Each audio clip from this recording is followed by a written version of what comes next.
Welcome to Alter Health, the epigenetic code. This is where we talk about the science of how your life shapes your genes and how your body can change when you change the conditions around it. Real stories, real science, and real answers. Let's go! Most people, when they hear that we sold everything we owned and moved to Dubai with our 2 daughters, ask the same first question. They ask, why Dubai? And that's the wrong first question. The right one is, why did you leave at all? Because the truth is, we didn't leave because we were chasing something. We left because we had finally seen what we had been doing to ourselves, what the system around us was pulling out of us, and we wanted to start from scratch. And I don't mean everyone suffering from a disease has to leave his country. Of course not. That was our decision. And for us, it was the right one. My husband had started recovering. The blood values were coming down, the tremor was fading, and the cramps were completely gone. We had bought ourselves real time and progress, but we were doing it in spite of our environment, not because of it. We were still in the same house, city, businesses, in the same schedule and loop. The improvements were happening because we were forcing them through sheer effort. And I knew somewhere in my body that effort like that is not sustainable forever.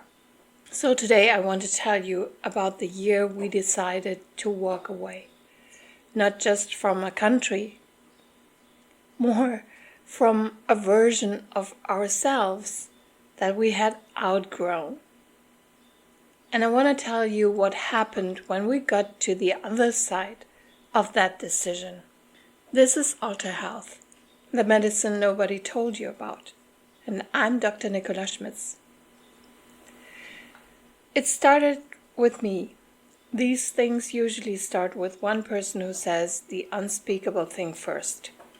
And the unspeakable thing was, I do not want to do this anymore. I remember the moment I said it. We had been at it for about a year by then. The new sleep, food, supplementation, and the careful tracking.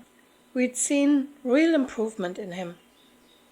And we had also added all of these new disciplines on top of an already overloaded life. Our businesses were still running. Our daughters still needed us. And the house was still demanding. We were healthier inside our bodies, but our days were not lighter. They were heavier. We were just managing them with better fuel. And one Sunday afternoon in the garden, I said to him, I do not think we can stay here. Not in the country, in this life, in this setup. I don't think we can do this for another 10 or 15 years. I'm not sure we can do it for another 2. He looked at me for a long moment. He didn't argue. He said, tell me what you mean. I said, I mean that what we are doing in our home, in our food routines, that is working. But we are doing it on top of a life that is fundamentally hostile to what we are trying to build. Our business eats our days. The house eats our weekends, and we have no spaciousness. We've no real time together. The kids will be gone soon, and then we'll be sitting here in this big house with our 2 careers and the same exhaustion, just slightly better managed. He was quiet for a while, and then he asked, yeah, but what do you want to do? How do you see our future? And where? I said, what if we sold all of this? I'm not joking. What if we sold the house, our offices, took the girls and started somewhere else, with less, but with more space, and with a different life entirely. It was hard for him to agree, but he knew. I think deep down he knew longer than he admitted. I was right. And from that conversation, the next year of our life began. It was not a sudden decision. It was a slow, methodical decision made over months. We talked about it constantly. We talked about where, why, how, what about the kids, what about our friends, what about the practical reality of selling our businesses, and started over with no income, with no plan, just the inner confidence that we'll find something and that we'll change our life to the better. We made a list of what we actually wanted, not what we thought we should want, what we actually wanted. And that list was small. We wanted to wake up at the same time. We wanted to eat all of our meals together. And we wanted to live somewhere with a climate that supported being outside, walking, moving every day, get a lot of sunlight. And we wanted our daughters to have every possible opportunity to develop exposure to other cultures and the kind of confidence that comes from living somewhere that is not your home country. We wanted, above all, to live a life that didn't exhaust us by Wednesday. I think most of our friends thought we were having some kind of midlife episode. A few of them said it gently, a few said it bluntly. They didn't understand. They couldn't have understood because we hadn't told most of them about the diagnosis. From their point of view, we were two successful professionals throwing away a perfectly good life for a fantasy. Why didn't we tell most of the people? It wasn't because we were ashamed or because it was a secret. It was because neither of us wanted to be pitied. And pity is what comes inevitably when you tell people about a diagnosis like this. People mean well, but their concern, their worry, their questions about how he's doing, their careful looks, all of that would have taken energy we didn't have to spare. We didn't want to be in a victim role. We also didn't want to be heroic fighters. We just wanted to pursue what we believed, that there was a way out of this without distraction, without having to manage other people's emotions about our situation, without being asked every week how things were going. We wanted to face this challenge with our heads up and a lot of self-confidence, and we wanted to go through it together quietly. So yes, we probably upset a lot of people. People who didn't understand why we were pulling back.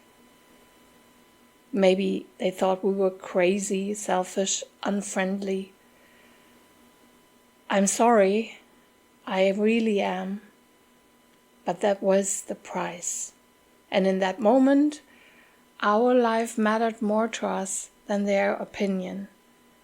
So we had to accept that. From our point of view, we were two people who had just been given a very specific, very serious warning about how fragile a body can become when you do not change what is breaking it. And we were taking the warning seriously. Now, I'll tell you why Dubai, since I know it is the question, right? It might sound like I'm being paid to promote this place, but I'm not. I'm just honestly grateful. Dubai has given us something we didn't find elsewhere. Not the stereotype version of Dubai that people imagine. We don't live in a downtown tower. We don't live a bling-bling life. We live in a quiet residential area away from the tourist rush, with a garden, many plants, and kind neighbors. When people visit us, they are always surprised. They say, "This is Dubai? I couldn't imagine." Because it's nothing like what the usual stereotypes suggest, the glitz or the desert and nothing else, the assumption that women are restricted. I live very freely here as a woman. The safety is a huge factor, not just internal safety in terms of crime, which is almost non-existent, but as we've seen recently, also external safety. If there's ever unrest in the region, there's probably no place on earth where I feel more protected and cared for than here. The kindness and warmth we receive every day, combined with the fact that so many practical burdens are taken care of, means we can spend our time on the things that actually matter. The values we always had: family, respect, trust, loyalty. Those values are lived here in a way we didn't experience elsewhere. I don't want this to sound like I'm bragging about having a great life here. That's not the point. The point is that we changed our environment to match what our bodies needed. You don't need to move to Dubai to do that. You need to look at your own life and ask, what here is working against me, and what would it take to change it? For us, the answer was Dubai.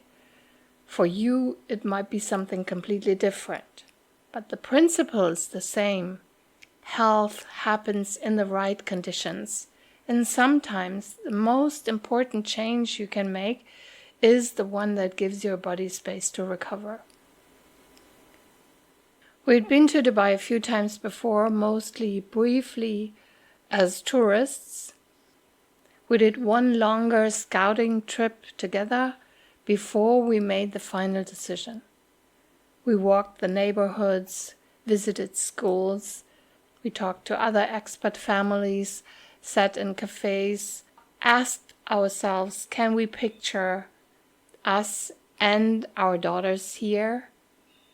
Can we picture our marriage here and a quieter version of ourselves? The answer in every case was yes. So we went home and started the year of unwinding. Selling the businesses, the house, the accumulated stuff of 2 decades, that all took months. And there's something about packing up a life you have built over 20 years that forces you to confront how much of what you own you do not actually need. We gave away enormous amounts of things. Furniture, books, clothes, equipment, entire categories of life that we had been hauling around without thinking. Each thing we let go of was lighter than we expected. By the time we got on the plane, we had 4 suitcases, a dog, and our daughters. That was the family. Everything else was either sold, given, or shipped in a container that would arrive weeks later. I need to be honest about something. The decision to leave wasn't easy for everyone. My husband and our younger daughter struggled with it at the end. While our older daughter and I were ready, we were happy, almost relieved. The other 2 were torn. My husband had built his whole adult life in Bavaria, and our younger daughter was leaving her friends, her school, everything familiar. I could see it in their faces, this quiet grief mixed with uncertainty, a lot of uncertainty. For my husband, it took only a few weeks. One morning he took my hand and said, "I never thought my shoulders could feel this light, without the daily grin. And here's the strange thing. it wasn't like being on vacation. On vacation, there's always this feeling in the background that when the vacation ends, it all starts again. But this time, it hit him. Wait a second. It's not going to start again. I can actually be free for the first time in decades. For our younger daughter, it took longer. Months. She missed her friends, her routine. But eventually, in her own way, she also began to benefit from the change in environment. She found her footing. She grew in ways she wouldn't have grown if we had stayed. But this episode isn't about her story. This is what happened to us, to our health, to our bodies, once we got here. So let me come back to that. The first months were hard, in the way that all real beginnings are hard. We had no friends yet. The girls had to start a new life. The bureaucracy of moving to a new country is its own full-time job for the first 6 weeks. There were 1,000 small things we didn't know how to do, where to buy good food, how the visa system worked, how moving in works, what you do when the air condition breaks at midnight in summer. But underneath all of that practical chaos, something started happening that we hadn't expected. Our bodies started settling, both of us, within weeks. We were sleeping 8 hours every night, real sleep, the kind where you wake up not entirely sure what day it is because your nervous system has actually let go. We were eating all 3 meals together, sitting down, slowly talking. That didn't happen in so many years. We were walking outside every day. The mornings were quiet, the evenings were quiet. There was no series of obligations stacked on top of obligations. And here's what I noticed in him very specifically. Within about 3 months, his energy was higher than it had been in 15 years. His mood was steadier. He got stronger. He started lifting weights again, which he had not done since his 30s, maybe. He started building muscle, which is, by the way, exactly the opposite of what his disease is supposed to do. And that is the part that still, 7 years on, makes me catch my breath. His disease is a disease of muscle loss. The trajectory the doctors had described to us was a slow, steady weakening of the body, year after year, until eventually he couldn't stand. And what we were watching instead was a body that was building, not just maintaining, building, adding muscle, increasing strength, improving coordination. Now, I want to be careful here. I'm not telling you that we cured a genetic disease. I do not say that, and I do not believe it. The gene is still there. The vulnerability is still there. What I'm telling you is that the gene is, by every measurable indicator we have, no longer expressing in a way that produces disease. The body is no longer receiving the inputs that wake the gene up. The body is receiving inputs that quiet the gene, and as long as those inputs continue, the gene appears to remain quiet. That's not a cure. That's something better. That is a relationship between a person and their body where both sides are paying attention to each other. That is a life where you are not waiting for disease to strike. You are continuously asking, what is my body needing today? And you are giving it. You hold your health in your own hands.